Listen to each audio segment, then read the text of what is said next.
Good afternoon, everyone, and welcome to today's session on debt sustainability. Today's event is organized by the Advocata Institute and is the first in a series of a new series launched called DeepDive, where we explore Sri Lankan public policy issues in depth. Today's discussion will be focused on debt sustainability, and we'll kick things off with a quick introductory video. In the first 6 months of this year, emerging market governments issued $124 billion in hard currency debt. So far, the IMF has provided 22 emerging market economies with approximately $72 billion in financial assistance. The problem seems widespread, given that over 100 countries have already reached out to the IMF to access emergency financing. What does this globally challenging macroeconomic environment mean for Sri Lanka? I'd like to invite all of you who haven't seen the primers that we released on this topic that were presented by Mr. Murtaza Jaffery, chairperson of the Advocata Institute, to please go ahead and look at our YouTube channel, subscribe. We will be dropping the last in this series after this event. Alternatively, you can drop us a message on social media. We are on Twitter, Instagram, and Facebook, and our team will be more than happy to share the slides with you. I would like to remind the audience today that you can send in your questions to us on slido.com. We would love to hear from you. To do that, just log in to slido.com and type in #DeepDive and send us your questions, and we will be sure to bring them up during today's discussion. Before we start the session properly, I'd like to thank our online streaming partners: Sunday Morning Business, Business News, Economy and Business Sri Lanka, Punchitti, Daily FT, Citizen, Economy Next, Echelon, Lanka Business Online, Night Watchman LK, News Hub, and News First. Without further ado, I think our technical issues are continuing, so please do bear with us. But I'd like to introduce the audience to Dr. Roshan Perera, who will be co-moderating today's session. Dr. Perera is a consultant for the United Nations Development Programme and has also consulted for the World Bank and the Institute of Policy Studies. She was the director of the Risk Management Department of the Central Bank of Sri Lanka and has her MPA from the Harvard Kennedy School and holds a PhD in economics from the University of Melbourne. Dr. Roshan, I'd like to hand the session over to you. Thank you, Aneetha. Welcome to this session. We have three very eminent economists joining us on our panel today. And I have the pleasure of introducing them to you. Sorry. First of all, we have joining us from Boston on Zoom, Professor Ricardo Hausmann. Professor Ricardo Hausmann is the director of the Growth Lab at Harvard Center for International Development and the Rafiq Hariri Professor of Practice of International Political Economy at Harvard Kennedy School. Previously, he served as the director of the Center for International Development. He has also served as the Minister of Planning of Venezuela, as a member and was a member of the board of the Central Bank of Venezuela. He also served as the chair of the IMF World Bank Development Committee. Our next panelist is also joining us on Zoom from the UK. That's Professor Mick. He's a political economist and has conducted extensive field research in Asia and Africa, especially Sri Lanka, Taiwan, and India. His broad research interests are in the domestic and international dimensions of good and bad governance in poor countries, and he focused especially on taxation and governance. He was the founding chief executive officer of the International Center for Tax and Development, and is now its senior fellow. And he's also the Professorial Fellow at the Institute of Development Studies in the UK. We have in our studio with us Dr. Nishan, who's also an economist with extensive academic, policy, and private sector experience. He's the executive director at the head of the Verité research, and he has taught and researched economics at Oxford and Harvard. He has also sat on multiple presidential task forces and has played a pivotal role in designing national policy. We warmly welcome all our panelists, and we're very pleased to have you with us to discuss this very critical issue of debt sustainability and what options are available to Sri Lanka to improve its debt position. To begin with, each of our panelists will make some introductory comments on the issue, both from an international and local perspective. And then they will go on to provide some specific policy measures that can be adopted by Sri Lanka to get us back onto a sustainable debt path. After which we will have some time for Q&A, and Aneetha has already explained how we can do that. So to kick off the session, I would like to first invite Professor Hausmann to give us an international perspective on the issue of debt sustainability, particularly in the current global context, and what strategies have been adopted or are being adopted by countries to address this challenge. Over to you, Professor. Just to check in, is Professor Hausmann online? Are we having some connectivity issues? I think we are having a few connectivity issues. Shall we, while we wait for Professor Hausmann to reconnect, shall we pose the next question to Professor Moore? Yes, so sorry about that. Professor Moore, I will move to you, and basically what we want you to discuss is in this debt sustainability analysis, one of the paths to a sustainable debt is through fiscal consolidation and basically running primary surpluses. However, given Sri Lanka's limited room for expenditure management, what policies are available to the government on the revenue front in the short term and medium term to bring us back onto this sustainable debt path, and what are the constraints you see, if any, for the government faces in terms of raising taxes? Over to you, Professor. Okay, excellent. Right, thank you very much.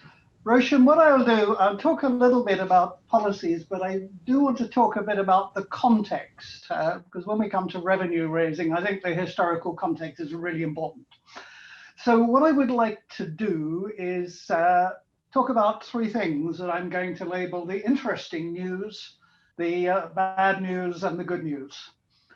The interesting news is that from a fiscal point of view, Sri Lanka is actually an extremely unusual country. It has some world records over the last few decades in terms of fiscal issues and taxation. In some ways, this is a slightly perverse case, but anyway, let me tell you the facts. From independence until about 1990, every year virtually, governments raised about 20 to 22% of GDP in tax revenue, very consistently year on year. And at that point, Lanka was a much poorer country, and this was actually a high tax ratio. So, you know, Lanka was a high taxer in that context. And it's particularly from the early 90s that the economy began to grow very steadily with very few interruptions. And in normal circumstances, we would have expected that ratio or revenue to GDP to actually go up. In fact, it started going down. And it went down steadily, almost imperceptibly, year on year on year. Reached a low point in about 2013, 2014, where it was around 12% of GDP. So it almost halved over that period of time. It recovered slightly after that, and well, at this moment, I'm not sure what the figures are. Now, in the meantime, Lanka became a much richer country. It's now an upper middle income country. If Lanka were behaving like other countries in the world, or the economy were behaving, you would expect that the government would be raising about 25% of GDP in tax. So in other words, it's about half of what you would expect. Now, the fact that other countries do this doesn't mean that it's necessary for Lanka to do this. But I certainly of the view that this revenue raising performance is too low for several reasons, including, of course, the debt issue. So the question is, what are the prospects of increasing this? Well, I'm now first going to give you the bad news. And the bad news is that I think this low tax collection is actually rather deeply embedded in history, institutions, and ideas in Lanka.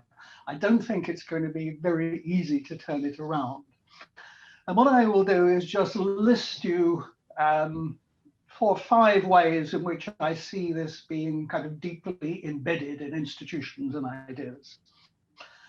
First is there is an enormous hostility to taxes led by politicians. Now, of course, no one likes taxes, and you don't expect politicians really to go around saying, rah, rah, raise more taxes. But in most countries, at certain points in time, politicians will say, look, I'm sorry, guys, we actually need to raise more taxes, because we have an internal conflict to fight, and our military needs resources, because we have poor people and we need something for them, because our country is deeply in danger of becoming beholden to and dependent on the IMF or some other foreign power, and we need to raise enough of our money to keep our independence. I find it striking how rarely those arguments are made in Lanka. A second dimension of this this deep embeddedness is we actually look back in history. When Lanka was a high taxer between independence and around 1990, the dominant reason for that, over that period of time, was taxes that were levied directly or indirectly on the plantation export economy, in other words, on tea and rubber exports. So if you regard, as people at the time did, this as a sort of, if you like, semi-foreign part of the economy, not exactly the indigenous part of the economy, you could say that no government of Lanka has ever raised a lot of revenue taxing, as it were, the indigenous or internal economy. They taxed tea and rubber in a particular period of time when the prices of tea and rubber were sufficient to do that.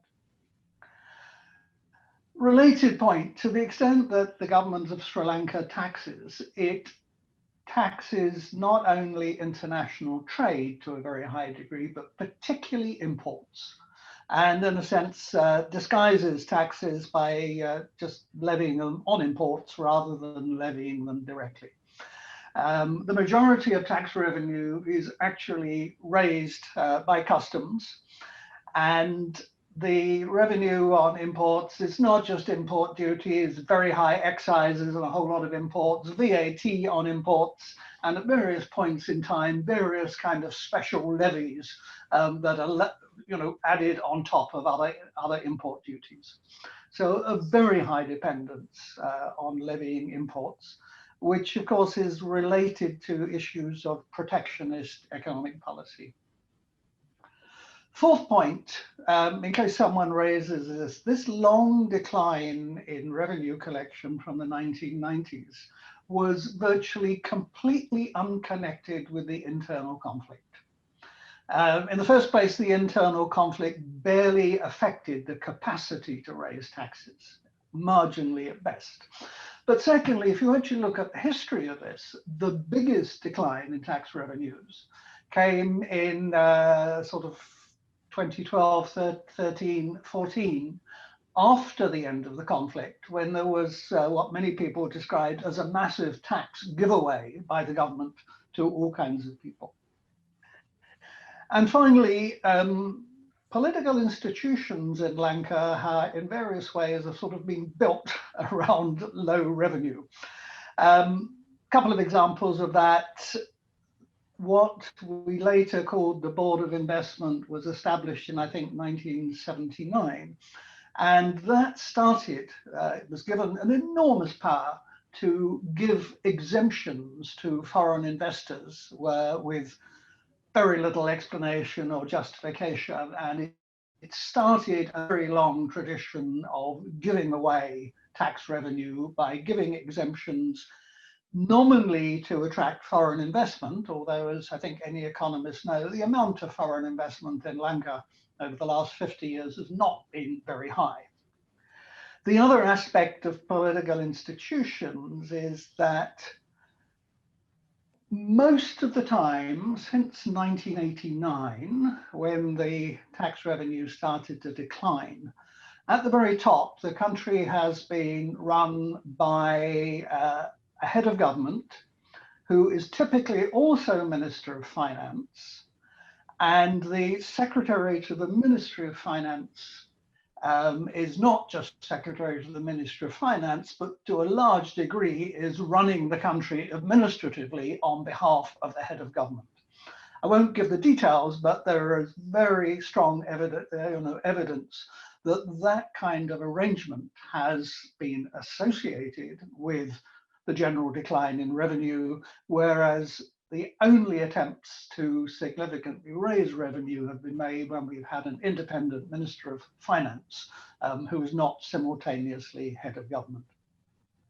So that's some reasons to be a little bit pessimistic, but let me conclude with the good news and the policy recommendations. And the good news is actually that if the government wanted to reverse this position and raise more revenue, it could do so, I'm going to say easily. Of course, it's not that easy. It's never easy to raise taxes.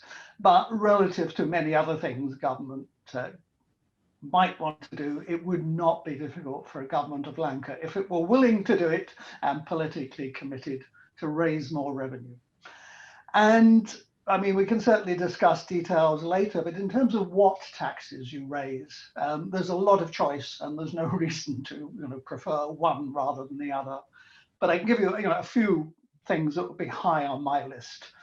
I mentioned earlier there's a large number of tax exemptions for investors, not only foreign, but now domestic. I mean, cutting them back as quickly and expeditiously as possible would be very sensible, and I doubt that there would be any significant cost at all in terms of investment. Secondly, not only is Lanka now a fairly rich country, but Colombo is a very rich part of the world if you look at property prices, as many of you know. So we have an enormous amount of money invested in property in and around Colombo in particular.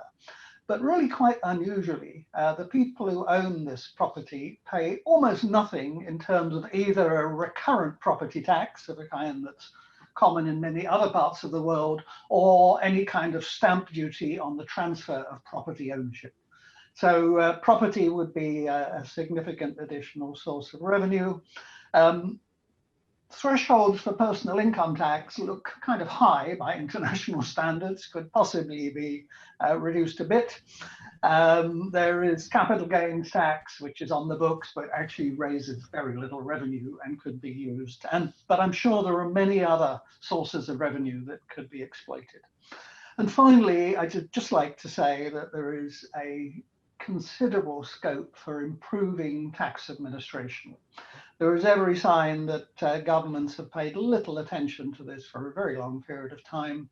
I mean, I just mentioned 2 points on that. It's a little unusual that we have 3 revenue-raising organizations, Customs, Inland Revenue, and Excises, which seem to coordinate with one another operationally barely at all. Secondly, if we look at inland revenue in particular, for a middle-income country, it is quite surprising how few people are actually, or few people or companies are filing online and paying online. There's an enormous potential for using IT to improve the efficiency of the tax system. So it's all easy if you want to do it. Thank you. Thank you, Professor Moore.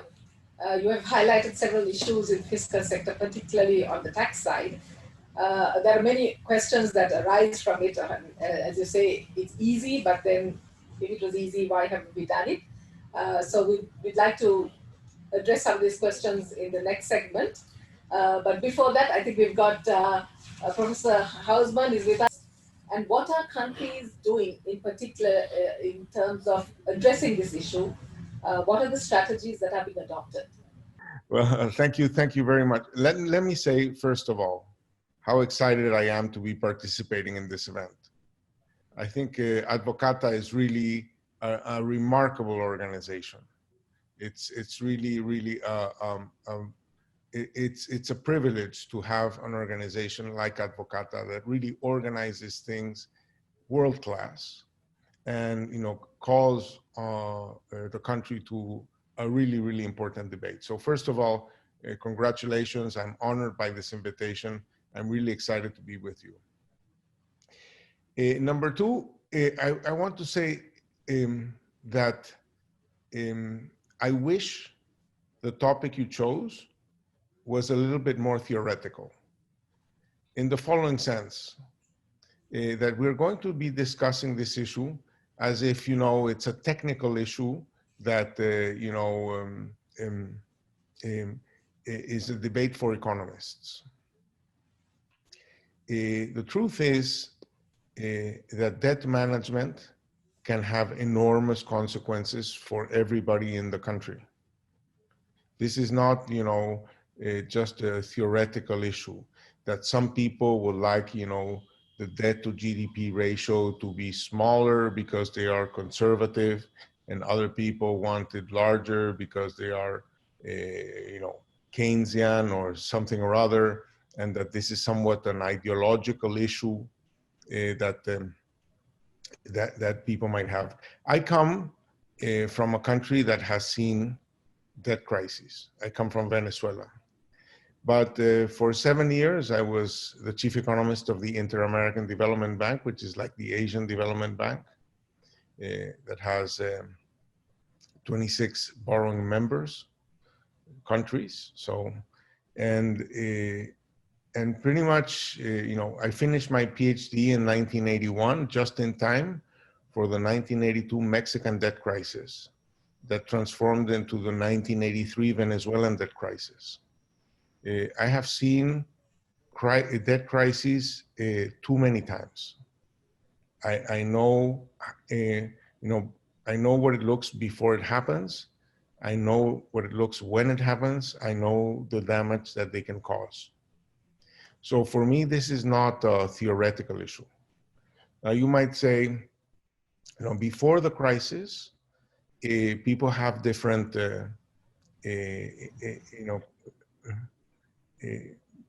before you get into trouble, different people are seeing different things. There is this old story of Little Red Riding Hood that they're telling her, is it Little Red? I think it is, no? Somebody tells her, who's afraid of the big bad wolf? And she just doesn't believe that there's such a thing as a big bad wolf. And I just want to tell you that I've seen the wolf. I've been bitten by the wolf. I know the wolf. There is a wolf, okay? It's not, it's very easy to come and say, well, debt to GDP ratio in Sri Lanka is 86%. Well, it's 230% in Japan. It's over 100% in the US. So what are these numbers? These numbers are arbitrary. They don't mean anything, etc. I think it's somewhat unfortunate that people talk about the debt to GDP ratio. They should be talking about the interest burden to tax revenue ratio. Okay, because the debt is a weird number, but the question is, how much of the tax revenue of the country do you need to dedicate to debt service before you educate the first child, before you cure the first person, before you repair the first road? Okay, so I would suggest that it's interesting to look not at debt to GDP, but at the interest burden to tax revenue ratio, because Japan has, a debt to GDP ratio of 230%, and it's all contracted at zero interest rate. At zero interest rate. So 230% at zero interest rate, you have to raise zero taxes to pay for that. But if you are, if you have issued 86% of debt, 86% of GDP in debt at 7% interest rate, you are talking about almost 6% of GDP in interest burden. So you have to pay 6% of GDP in interest burden compared to Japan that has to pay zero, okay? So its interest burden as a share of GDP would be a little bit more meaningful.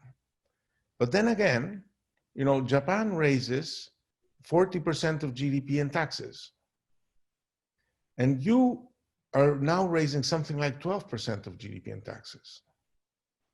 So 6% in interest, 12% in taxes, that means that you're dedicating 50% of your tax revenue to debt service.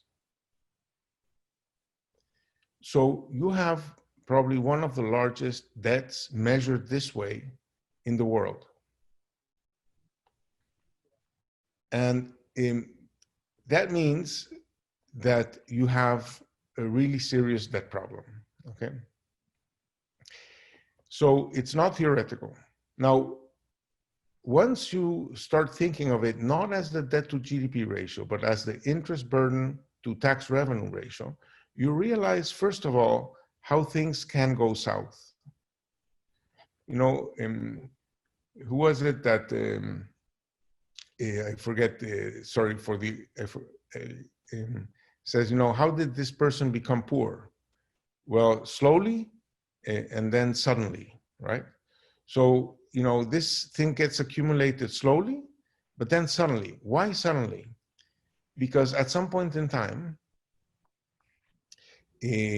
people don't believe that you are good for the money.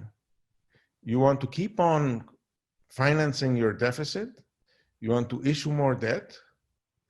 The market starts thinking that you're not good for the money, and they start charging you a higher interest rate. With a higher interest rate, the debt burden goes up, and probably the economy slows down. So your tax revenues go down. And this interest burden to tax revenue ratio worsens even faster.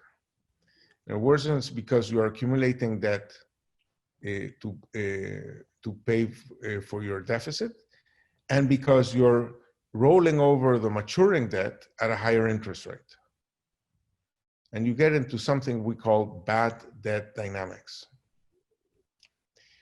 Now, a lot of your debt, a lot of your domestic debt is in the banking system.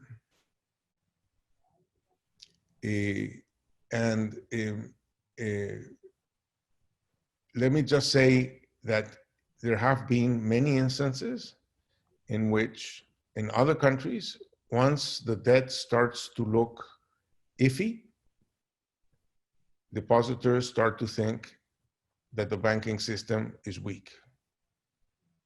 And there have been debt situations that end up in an attack against the banking system.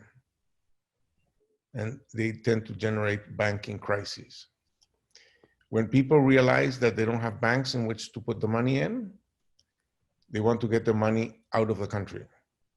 And that generates an attack against the currency. And so the exchange rate goes through the roof. Eventually, the pain of debt service is too large, and countries stop servicing the debt. And so you get a debt crisis. So unfortunately, I must report to you that I have seen too many of these triple crises. They happened in the 1980s in Latin America. They happened in the 1990s in Latin America. They happened in 2001, 2002 in Argentina. They've just happened in Ecuador. They happened in Ecuador in 1999. So unfortunately, I've seen them too many times. If they happened in my country, at least 3 times. So these things do happen. They are not theoretical. When they do happen, it's very, very hard to recover from them because debt negotiations take forever. In the meantime, the country is excluded from access to finance. So you can no longer finance the deficit by borrowing abroad. And without a domestic banking system, investment collapses, resource mobilization collapses, and it can generate severe and long-lasting crises. So I want to say that these crises, though there is such a thing as a big bad wolf, they do exist, they do happen, they do bite, okay? Now, I understand that the world is in the middle of a pandemic. And the pandemic means that you're asking people, you're locking people down, you're asking for social distancing, tourism has collapsed, remittances have been affected, some export lines have been impacted. So governments try to help their societies by making social transfers, by helping firms not to default, by increasing health expenditures, by increasing epidemiological efforts, and so on. So public sector resources are at a premium during a pandemic, and you really want to be able to mobilize more money. But obviously, if you borrow more money, the people who are going to lend you the money are going to want to know if you're good for the money. And, you know, borrowing is an indication that you may not be good for the money. So the way countries try to maximize their capacity to mobilize resources in a pandemic, while signaling that they're good for the money, is by doing policies that anchor medium-term expectations. That everybody understands we're in the middle of a pandemic. Everybody understands that we're in the middle of a pandemic. But the question is this going to be followed by a return to fiscal sustainability? Or is it that you think that you can borrow forever and that it doesn't matter? So what countries are trying to do is to signal their commitment to the fact that post-pandemic, they're going to go back to fiscal sustainability. And in some of them are discussing tax reforms now to be implemented, say in a year, a bit more, say for 2022, when the economy supposedly should be recovering, because by then we will have the vaccine, by then we will have vaccinated our people, by then tourism will have reopened and the economy will be recovering. But the fact that you decide now on how you're going to increase your taxes in the medium term, or is something that enhances the credibility of countries now. I am right now working with 12 countries on different strategies on how to cope with the consequences of COVID-19. And some countries, we've been able to go to market at 2.5% interest, other countries at 3% interest, other countries at 3.5% interest, one country at 5.2% interest. But if your numbers don't look good, you know, markets charge a very, very hefty interest rate, and that puts you in a very bad dynamic.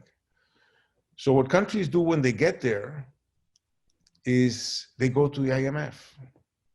They go to the IMF. First of all, the IMF is pretty much the only game in town. It's the only one that really has a big balance sheet that can lend money in significant amounts. And essentially, the deal is two. Number one, lend me money cheaply so I don't have to borrow at these very high interest rates while I get my house in order. And that means that you don't accumulate too much expensive debt as you're trying to to go back to debt sustainability. And number two, it's a signal to markets that you will be good for the money because you're willing to negotiate an IMF agreement and abide by it. So that's the reason why so many countries have gone to the IMF in this context. Okay. Now, what markets really don't want to hear is the idea that you want to borrow the money, but that you don't believe that there are any limits to that sustainability, that this is just a technical argument, that you have more important things to do, that this is just ideological, and that you don't believe that there are limits to borrowing. Because if you do, then the big bad wolf comes and bites. And when it bites, it hurts a lot. And my only message is, please, don't let yourself be bitten by the wolf. Thank you very much. Thank you, Professor Hausmann. You've really given us a more realistic view of the problem and the real consequences. And the real consequences are to the people of the country. We'd love to hear more from you, from your experience of the different options that countries, I think you've already shared some of it, but to go into more detail. But before that, let me move to our third panelist, Nishan. I think Professor Moore talked about from the fiscal consolidation point of view, the possibility of bringing down or improving the primary balance on the revenue side. Do you think there's any way for the government to address this issue from an expenditure management point of view?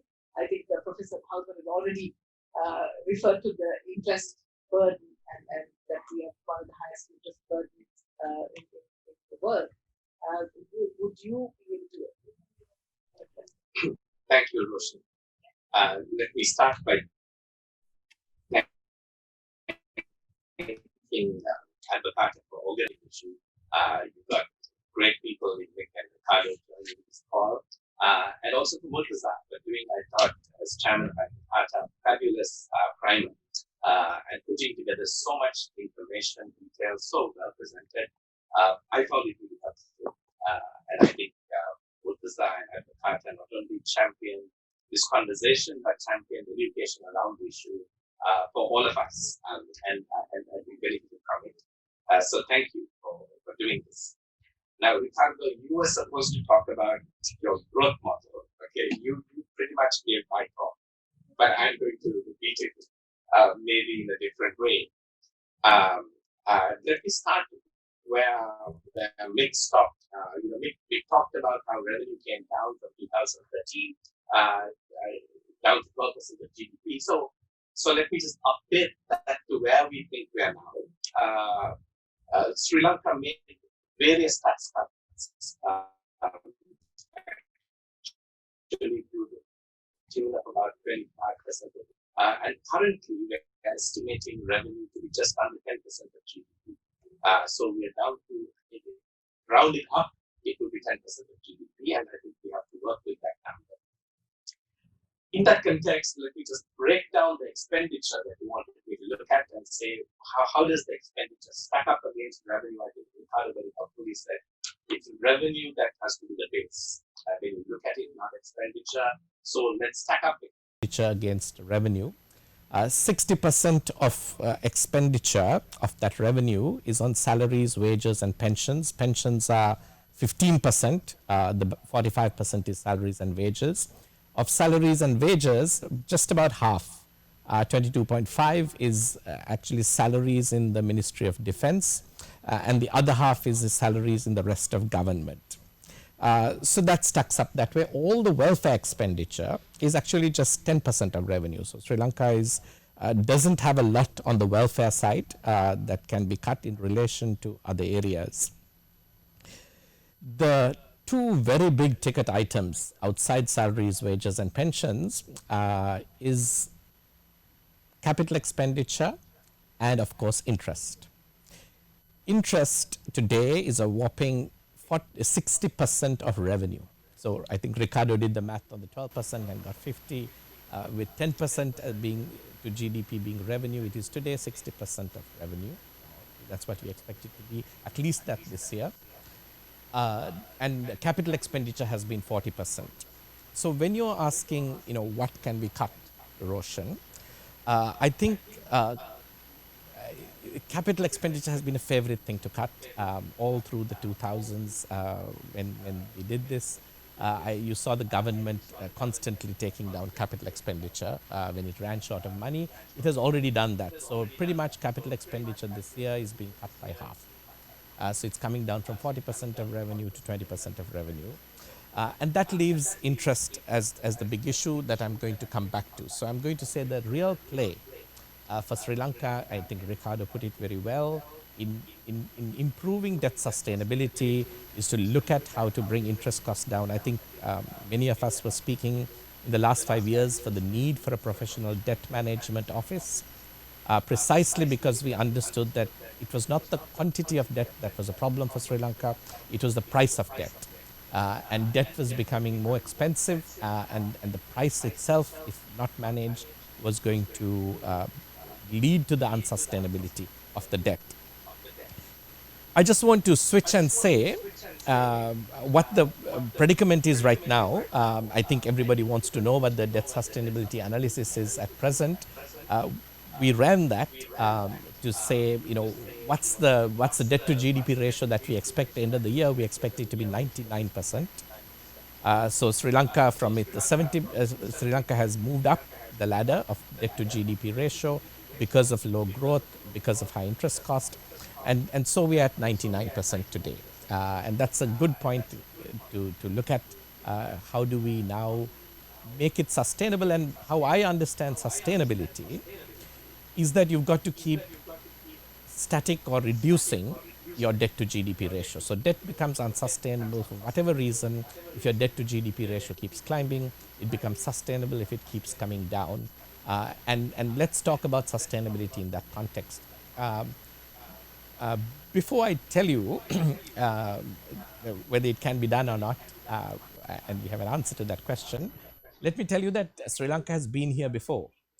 So in 2003, Sri Lanka had a debt to GDP ratio of 105%. By 2013, that was down to 70% of debt to GDP. That happened not under particularly rosy circumstances. So for 6 years of that, Sri Lanka was still in a fairly protracted civil conflict which went into all-out war. And from about 2008, Sri Lanka lost access to concessional borrowing that it had in the past and had to move into international bond markets and borrow at fairly high premiums. And yet the debt to GDP ratio came down to 70%. So Sri Lanka has been here before. It has managed to be sustainable for a while, but then it's seen a reversal. And we are back to now a 99% debt to GDP ratio. Can we do that again? So we've run the numbers just to ask ourselves under reasonable assumptions, what's going to happen in the next 5 years, and what are the what can the government leverage, what can it do? And we come out with the answer that actually there is a path for Sri Lanka to bring its debt to GDP ratio down to about 95%, so not a lot. But a path that's still reasonable, practical, doable, with some costs, of course. One of those is that inflation would have to be higher than it has been in the past. So some of the levers that we had from 2003 to 13 are unavailable now. But the inflation lever that was used, we ran a much higher rate of inflation during that time, close to 10%. Now that may still be something that Sri Lanka has to accept, a higher level of inflation in managing the debt to GDP ratio downwards in the next 5 years. But that's the key issue still remains, and one of the key assumptions is about the cost of debt, right? And if the cost and managing the cost of debt at a reasonable level still is, as Ricardo pointed out, the critical issue in being sustainable going forward. and let's separate the debt to local and foreign debt. It's about 50-50. So the current strategy has negotiated the cost of local debt down quite a lot. So it's brought it down almost 50%. It's gone from about 9% to about 5%, the cost of local debt. So that's a big reduction in the cost of debt on the local debt side. The big problem is while Sri Lanka has reduced the cost of local debt by 50%, we've seen the cost of foreign debt double. Today, it's at 16% on the secondary market yields on Sri Lanka's bonds. It was, of course, it hit very high rates above 20-30%, came down to 10. But since August, it's gone back up to 16. It was 12 a few days ago. Moody's downgrade didn't help in the current circumstances. So the play, I think, is really asking, is there a method or a means to reduce that cost of debt and the foreign debt in particular to what we would say are reasonable levels? Because currently, at this price, Sri Lanka is priced out of foreign borrowing effectively. Let me try to end in trying to answer that question very simply and at least put the markers down and do the details afterwards. So there is the question of solvency versus liquidity. And I think if our debt sustainability analysis is right, it's not fundamentally, it's a solvency problem if you can't bring the cost of debt down. It's a liquidity problem if you try to manage without foreign borrowing, because that means you have to, if you can't really convert foreign debt to local debt without running down your reserves. We have 7.4 billion in reserves. We can probably survive this year and the next with our reserves and what little swaps you do, but you're running into a crisis on the liquidity side on your foreign reserves if you can't solve it. So here's our solution, and I think again Ricardo's already said it effectively. We think that Sri Lanka does have flexibility, but the price of flexibility is credibility. If you cannot establish credibility, the flexibility erodes very quickly. And what we are seeing is that there was some flexibility for a new government to come and change policies and address the issues and present itself as solving the problem, which is what brought the rates down to 10%. But the signals, I think, are not being interpreted or perceived as positive, and the flexibility is eroding. The rates are going up to 16, and it can keep climbing. So Sri Lanka, and I think the credibility is also about institutional capacity and delivery in terms of responsible action. Sri Lanka has had too many IMF programs that have stopped midway. Even the Fiscal Responsibility Act has been amended when it's inconvenient. And so we'll talk later. We think we need a credibility mechanism that has to be designed in a special purpose way for Sri Lanka. But the path out is really through establishing credibility that allows not just flexibility, but then the ability to negotiate down, and sometimes we can use various borrowing instruments to do that, the debt back down to under 10% yield or interest on foreign borrowing. And I think that we see as the critical part for maintaining or improving debt sustainability in Sri Lanka right now. Let me stop there, Roshan, and tell you. So, as a summary, this whole thing of cutting expenditure, people talking about starving yourself out or out of debt. I think Ricardo is known for his growth models and growth solutions, which is really fattening yourself out of debt. Because if you're fat enough, then it doesn't matter that your debt is still small. I think a particular idea is that we don't really have a fattening path, and we don't think the starving path works very well. There may be a way to eat healthy, and there is a healthy path out of debt that isn't assuming fantastic growth rates and that will solve the problem. Isn't assuming that there's a lot of room to cut expenditure and to kind of build budget surpluses and get out of the problem, but is assuming that in the healthy path, people recognize you as a credible government and is willing to lend you at reasonable rates, and then you take on a reasonable set of policies that steer out of that crisis. Thank you. Thank you, Nishan. Yep. Thank you, because you've highlighted this issue using, concrete numbers.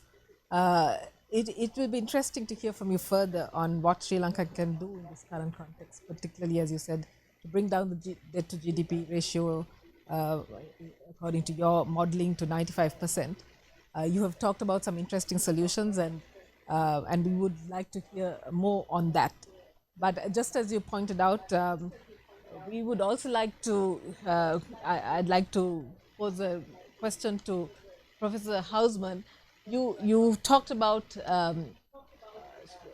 countries going into, from debt crisis into getting onto a triple crisis.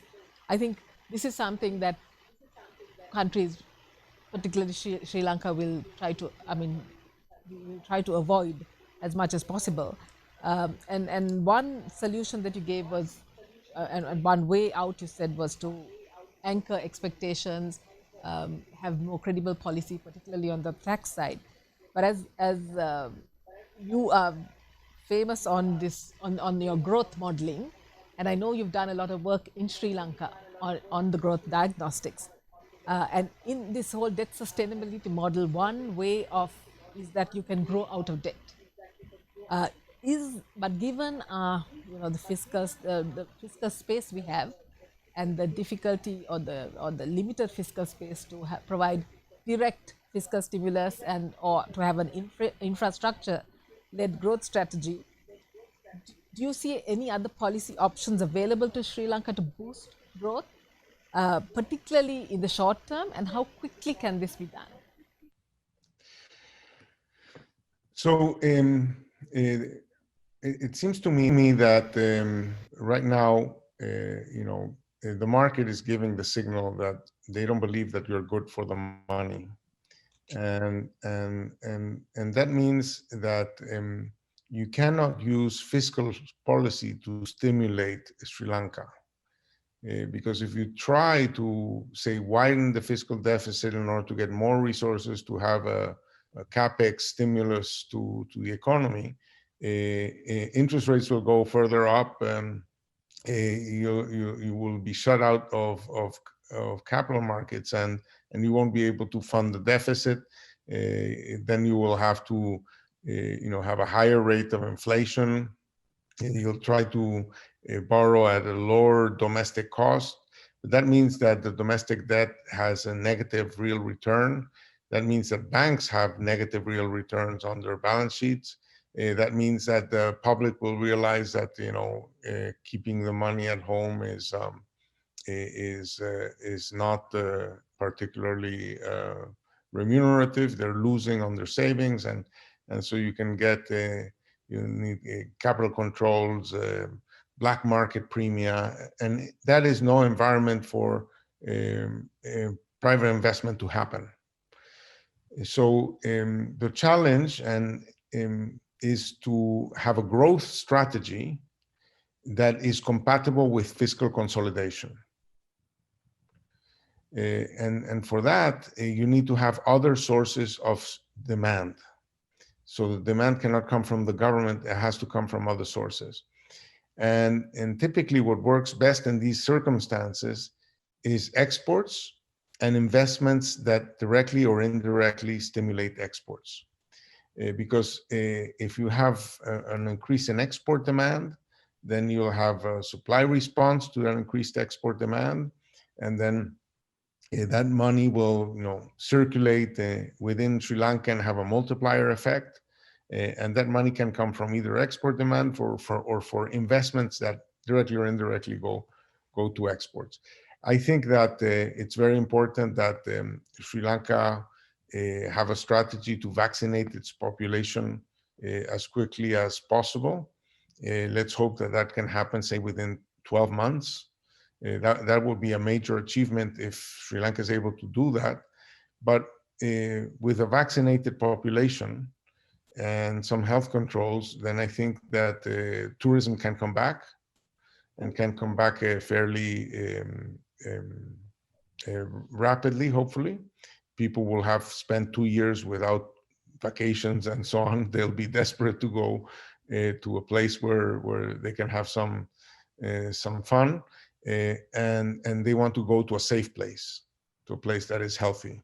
So I think that that would be a source of demand. We in our studies we try to analyze other ways in which you can diversify your exports, and there were very interesting ideas at the Bureau of Investments that people are considering. I think that that's definitely part of the growth strategy. But I think that there is a big debate in economics as to whether whether fiscal expansions are always expansionary, or whether there are expansionary fiscal contractions. If there was a candidate for an expansionary fiscal contraction, it would be Sri Lanka. I have seen them. I mean, I have seen them work in real life. There was a couple of years ago in Brazil.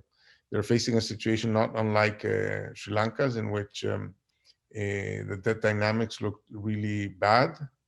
The government announced a fiscal adjustment that was especially backloaded, in the sense that they announced a pension reform. So the net present value of the pension savings was very significant, but the short-term cut was very small. It was a cut that would materialize over time. The markets liked it. They gave Brazil the benefit of the doubt. Interest rates came down, and the economy recovered. So I would say that given where you're now, if the government was able to credibly signal that deficits are on a path to come down, then you would get a lower cost of funding, and that would stimulate the economy. Thank you, Professor Hausmann. I think moving from that, I'll go back to Professor Moore. I think all the panelists seem to be unanimous in their recommendations that tax revenue needs to be shored up. Professor Moore, I think in your work on Sri Lanka, you talk about one of the reasons for the decline in the tax to GDP ratio, and I think you alluded to it in your opening remarks, is the lack of a fiscal contract between the state and its citizens. What do you think can be done? Because I think there's a strong emphasis on government's obligations to its citizens, but a weaker emphasis on the responsibility of citizens to pay for these services through their taxes. In your work, how can you help, or how can the government help citizens to see this link between government expenditure and government revenue? Because if citizens are paying their taxes, won't it also create better incentives for them to monitor the efficiency of government expenditure? Thank you, Roshan. Well, the idea of a fiscal or social contract, it's a wonderful idea. It happens. Scandinavia, Sweden, terrific. People understand that they need to pay taxes, and in return they get looked after. That contract, or those contracts, were built up over many decades. And it takes a long time to build them. And in the case of Scandinavia, they were very much led by social democratic parties who saw this in their political interest. I think the truth about Lanka now is that, had the government many decades ago, or a series of governments, tried to build up a similar connection between paying taxes and getting benefits, then we could have at least some kind of basis of a fiscal contract. But I think the truth is, at this moment, not only has that not happened, but it's very hard to see the basis on which you could create it. Because if you ask the ordinary person in the street, what does the government do for you directly? Certainly, there's health and education, not so bad. Lanka does not have, which is again surprising for a middle income country, a significant cash transfer scheme to help the poorest and the elderly poor to manage. The Samudi scheme is, a travesty of it really does very little for this. So it would be very hard now to for people to say, yes, government does something. And given the current fiscal situation, I don't see that we have any scope for reasons that other Ricardo and Nishan have put forward. We don't have scope now for saying, well, if you pay more taxes, government will start spending more money on transfers or better education. I mean, I think the truth is now that if there's going to be a social contract built up, it's going to have to be a social contract around crisis. Say, look, if we do not do something about tax raising, some very bad, well, as Professor Hausmann said, the big bad wolf is going to come. You can build up that kind of contract about crisis, but it's very hard to do that when at the moment, there is no obvious sign of this crisis. I mean, this crisis is, if it happens, it's going to happen very quickly. So for all those reasons, Roshan, much as I would like to be optimistic about this, I don't think there is enormous potential. And I think the government should be, preparing its plans and its discourses and its presentation to explain to people why they need to pay more taxes because of a crisis, not to stave off a crisis, not because government is actually going to do anything for them in the short term, at least. Thank you for that, Professor Moore. Moving back to Nishan, you said that you have worked out the numbers, and it's possible to get down debt to GDP from 100%. We got down to 75%. We'd like to hear from you what your strategies that you plan to do, given that the conditions and the context, as you mentioned earlier, are different to what they were previously, when we had debt to GDP above 100%. So Roshan, the strategy that we put together doesn't take away anything from what Ricardo is saying, what Mick is saying. It doesn't take away from the value of looking at even expenditure, not just as quantity of expenditure, but effectiveness of expenditure, having more productive expenditure, having more efficient expenditure, or looking at improving the bang for the buck you get for the money you spend. These things are critical. It doesn't take away from the importance of looking at technology transformations in agriculture, looking at boosting growth. So I don't want to create the impression that there is some simple path to ignore all the difficult problems that Sri Lanka has to solve. We have to do that. But I think what we're also saying is there is a path, and that path does have costs. It means, for instance, that Sri Lanka has to continue to keep a fairly, the harsh closure of capital markets have to be maintained, and that's difficult to do. There are ways in which that the black markets, the arbitrage opportunities tend to reverse that.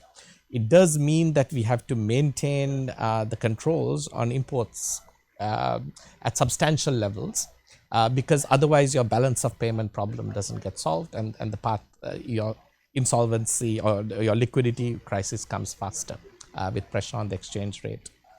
So there is some very significant, it does mean running high rates of inflation. So there are some very significant costs attached to that path. It's not a painless, easy path that the government can take, but it is a available path, and that path still requires your interest rates on debt to be manageable.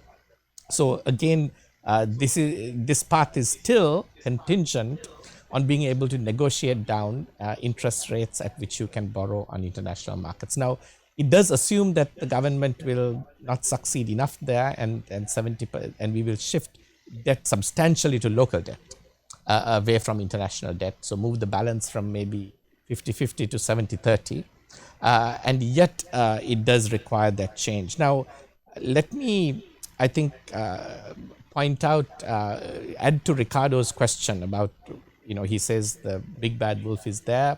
It can come for you. It looks ugly. And I think we don't want to create the impression that it's not there. But But I think people like to debate: is it a wolf? Really? Maybe it's a rabid dog. Okay. I think our point is, whatever it is, we're not quite sure, but it's going to bite, and it's going to hurt. And there are some things we need to do about it, but they're doable. Okay. And the credibility fix is one of the big things. Now here I want to just add that when we are looking at this fix, all governments, as human beings, like to postpone difficult decisions, like to postpone pain. You look for immediate gratification, pleasure first, pain later. And governments are very much part of that problem. So I think the more the difficult decisions or the better credibility generating behaviors are postponed, the more difficult it is going to be when you have to actually adjust and rectify the position.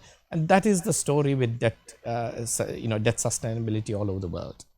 The question is not whether you have to make some serious adjustments. The question is whether you're going to do it in an orderly way or disorderly way.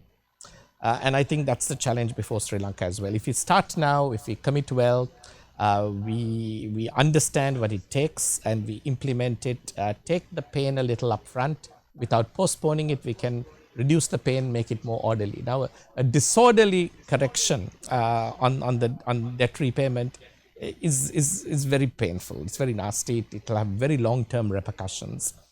So I think the advice for Sri Lanka is that there are parts, there are many people, Ricardo included, who will be happily work on the details of that. And doing the details, we see one too, but it does require a very serious step in the right direction now rather than later. And I think that may be perhaps the most important thing to understand. IMF is always, unfortunately, a part of that. I say unfortunately because, that's just the way the world works, that they need something like the IMF to guarantee that your word is, that you're doing what you say you're doing. We don't have global institutional structures to ensure credibility without an organization like the IMF underwriting what you do. And IMF, if you look at Mongolia, the IMF raised $5.5 billion to Mongolia, on the back of which Mongolia convinced all of their debtors, 90% of them, to roll over existing debt at existing prices. So Mongolia, in a sense, was looking at a very similar situation as in Sri Lanka. Interestingly, the IMF rep who championed that in Mongolia and succeeded was the one who had left from Sri Lanka, Koshi Mathai, who went to Mongolia, saw the problem and designed this package where the IMF said, we'll put up 5.5, and on the back of which Mongolia renegotiated the rollovers and managed to keep debt from escalating just when people were ready to say you're not good for the money, as Ricardo puts it, and turn up the price of debt to unsustainable levels. So Sri Lanka is already in the first step. If we don't act soon, I don't know whether there is a way to go back to the markets and say, dial it down. So the sooner we act to dial it down from what the pricing is currently, and the sooner we take seriously that international sentiment and perception, whether we agree with it or not. Now, you don't have to agree that the Moody's rating analysis is right. I have seen a letter from the Ministry of Finance disagreeing. But unfortunately, the international markets and lenders are going to feel more aligned to Moody's analysis than the Sri Lankan government's analysis. That's a credibility problem. If we were the United States, perhaps we could have argued that Moody got it wrong and we are right, we are not in that position. So we must accept some of those realities, I think, and look to act soon, act in a way that allows Sri Lanka orderly, less costly path of debt sustainability in the next few years.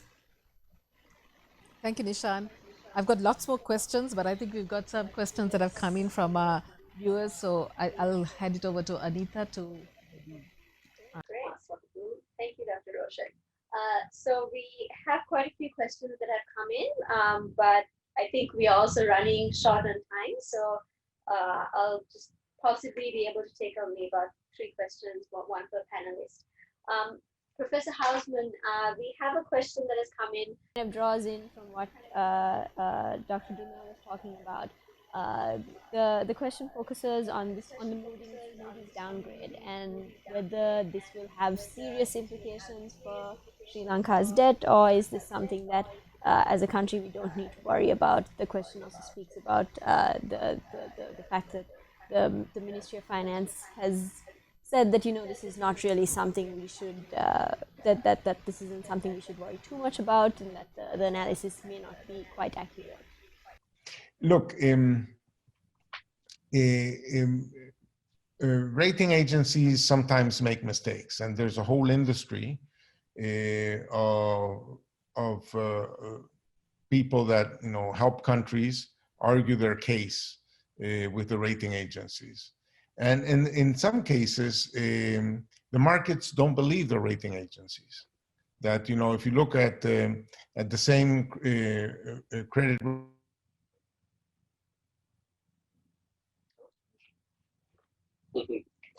Now, okay, I'm back. It must be the bad wolf that doesn't let me speak.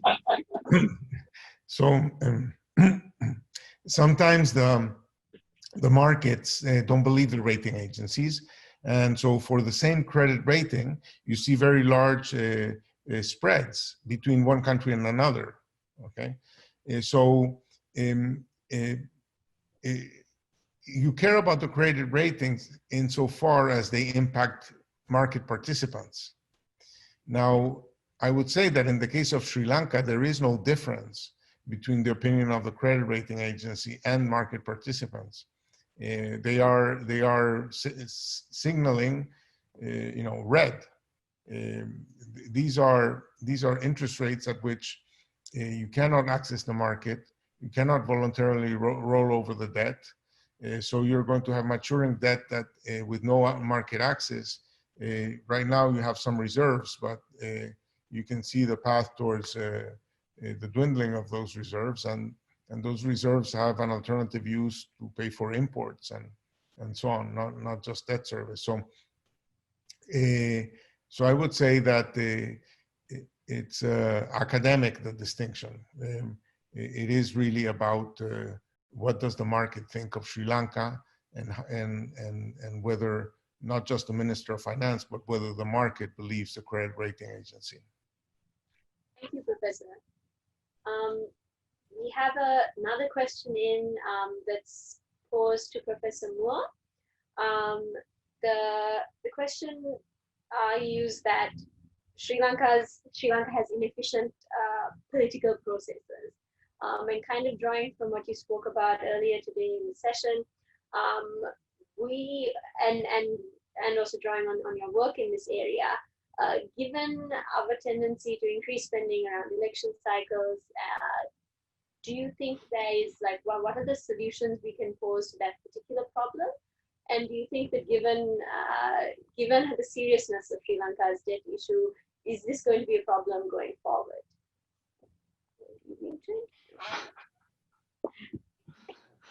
Is that all? Can you hear me? Yes. Can you hear me? Okay, sorry. Yes, well, which country doesn't have efficient political processes? Lanka is not so good. There are plenty of worse countries. Now, I mean, I think there is a particular problem here, which is that ultimately governments do need to raise significant amounts of taxes, and for a series of interacting reasons, and in many ways quite lucky reasons. That person in Lanka who should be paying taxes has done pretty well over the last 30 or so years, because they haven't been asked to pay many taxes. The government has got away with it, but there is, I think, a real sense now that, okay, Lanka might escape this again, but it does not seem terribly likely. It is just very hard to imagine how a country, well, we don't know how much tax revenue Sri Lanka is raising. It was 12-13% in recent years as a percent of GDP. There's a risk that even without COVID, that would now be going down. It's very hard to imagine any country can sustain that very far into the future. So there is a major political issue about raising tax revenue. But as I said earlier, it's no use looking back and saying this could have been done differently, because in principle it could have done. It wasn't. And I think in terms of efficient political processes, the question is not about history. It's about now, which is about how is government going to persuade a significant fraction of the population to pay more taxes. It's not a problem of affordability. It's a political problem.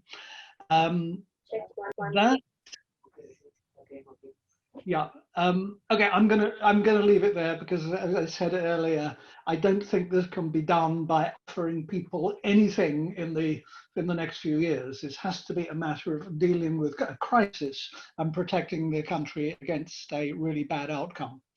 Sorry, that's rather repetition. Let me leave it at that. Thank you for your response, Professor. And we have a question that I'm going to kind of pose in two parts, because I think our viewers are very interested in these 2 points that I will pose to Dr. Demel. The first is that the State Minister of Money and Capital Markets and State Enterprise Reform, Dr. Cabral, has stated that the government has ample time to pay off our debt, and because of that, we really shouldn't worry about it. So that would be part 1 of the question. And part 2 would be also looking at the recently proposed 20th Amendment, which will consolidate executive powers with the President greater than it is at present. There is, the question asks, will this consolidation of power actually be a good thing, in the sense that it will allow the President to take some hard decisions that might be unpopular and could actually pave the path towards better policy? Over to you, Doctor. What was the first part again? First one was on the State Minister of Finance. Yes, so I was surprised enough by the second question that I forgot the first. Thank you. I think what the State Minister of Finance says, I think, is a good example of my postponement problem. It is very attractive to postpone hard. It's like saying, look, there's plenty of time for the exam, we can study tomorrow. And I think that is the answer to that question. Okay, the more you delay, the more pain there is. And in fact, the cost of debt is here today.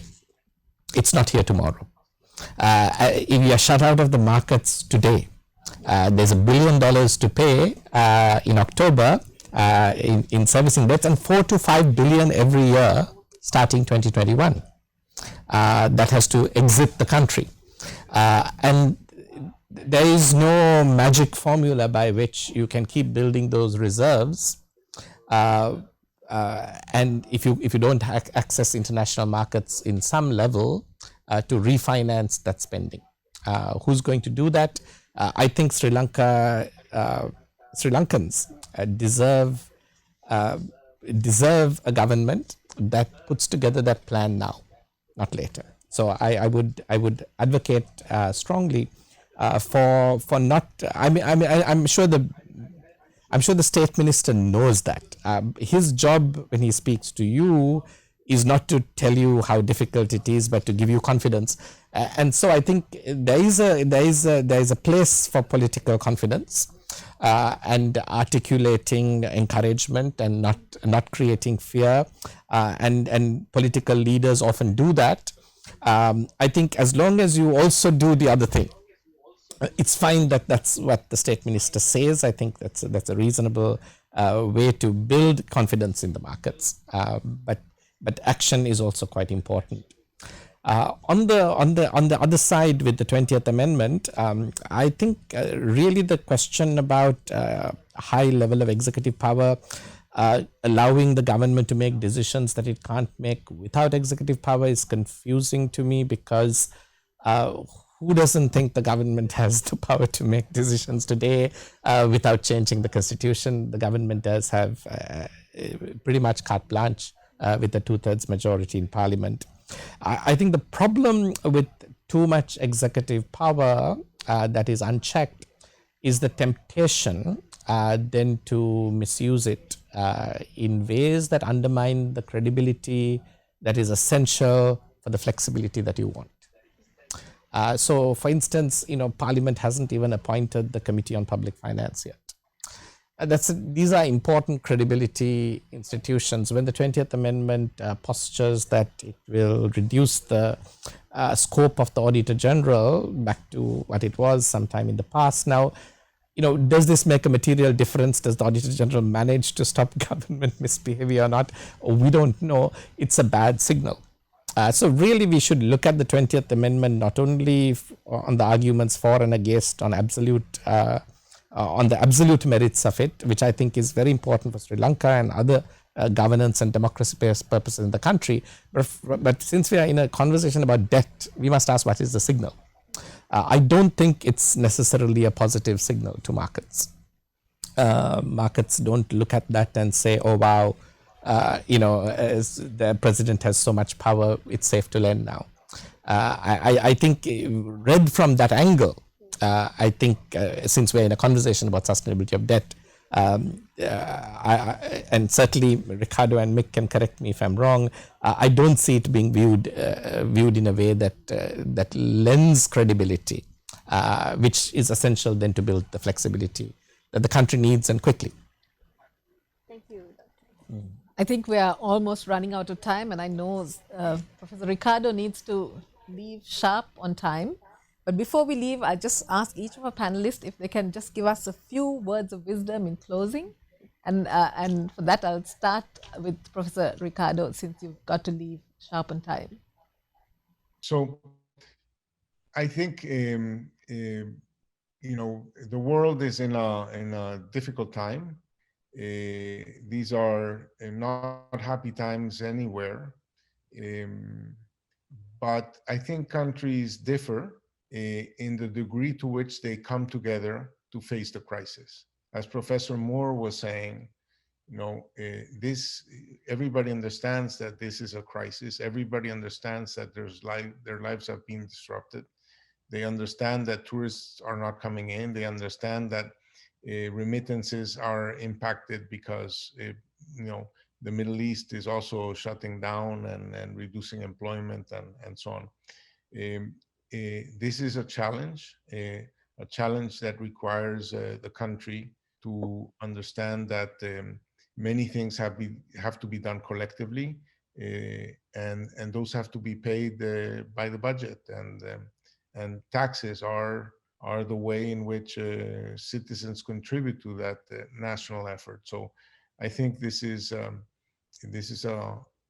moment in which the degree in which countries have patriotic feelings, the feelings of personal sacrifice for the public good, that this is a fundamental element of coming out of crises.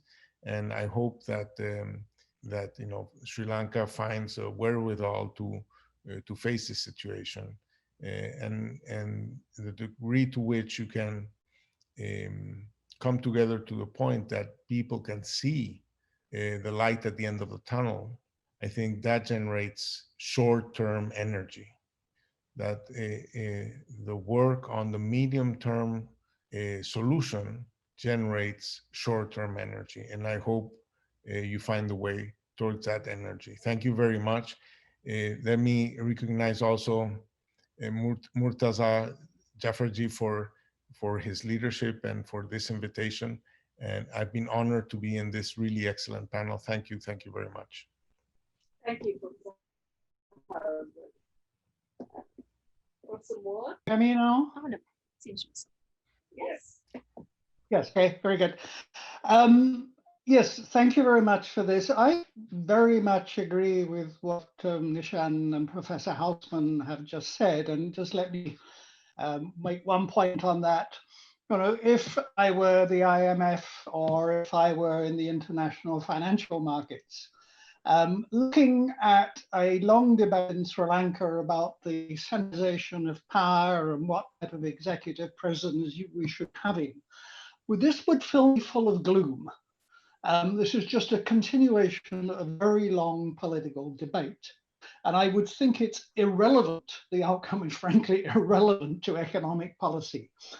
If, on the other hand, I were to see that the president or the prime minister, and preferably both, were beginning to say, we think we have some serious long-term economic problems here, and we think they're going to be a little painful, but we need to decide how we're going to deal with them. And for that purpose, I'm going to set up a special commission that is going to draw up some significant long-term plans, and I'm committed to doing what they say.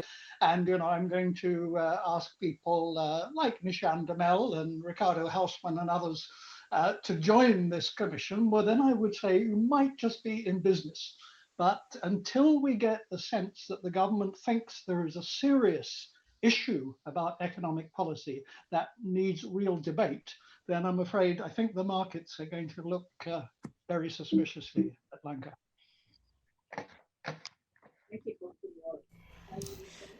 I think, we've said most of what there is to say, but so I'm going to end on a slightly different note connected to your 20th Amendment question. To say why, in this big debate about whether democracy or lack of, more authoritarian styles of decision making solve problems better, let me explain why I support the former rather than the latter. It's about information. How many understand why China had the Mao Zedong oversaw the greatest famine in China with enormous power that he had and enormous institutional structure. Now, Amartya Sen wrote his thesis on this issue for which he won the Nobel Prize. And his argument is very simple. He said what happened in China, and Amartya Sen's what the Nobel Prize Committee recognized Amartya Sen was for his work on demonstrating that famines don't happen in democracies. Now, why? Is it that they're better governed? Sen said it's really ultimately about information. In democracies, critical information come up and is heard and acted upon faster and easier than in authoritarian governments. In China, what happened was that everybody scared of Mao Zedong at every local level slightly over-reported their production. So in the center, they thought we had all the production we needed to feed the Chinese population because they thought others are producing a lot, I don't want to report less. In doing that, everybody misunderstood at the center the problem, and you had a famine that was the greatest famine, perhaps disaster we know. So authoritarian styles of decision making in which people are afraid to bring information, critical information, to the table can undermine the quality of the decisions that are then made. How many know that in the last, you need, if not for the Committee on Public Finance, we wouldn't know that sugar taxes were reduced in 2018-19. Gambling taxes and license prices were reduced. Enormously valuable revenue opportunities were passed on by the government, were taken down, and expenditure on enormous amounts of luxury vehicles all were contained in some way because a Committee on Public Finance spotted these things and brought this information up. I don't think sometimes even the President and Prime Minister really know what's fully in a budget. And what's going on. It's very difficult to absorb that. But you create a discursive space, these things rise to the surface and you are able to make better decisions. Government has just decided to recruit 160,000 people into the public service at a cost of 58 billion rupees a year, while having failed to implement a budget decision to provide tax deductibility for the private sector that give maternity leave benefits to women, which would cost less than 1/10 of that.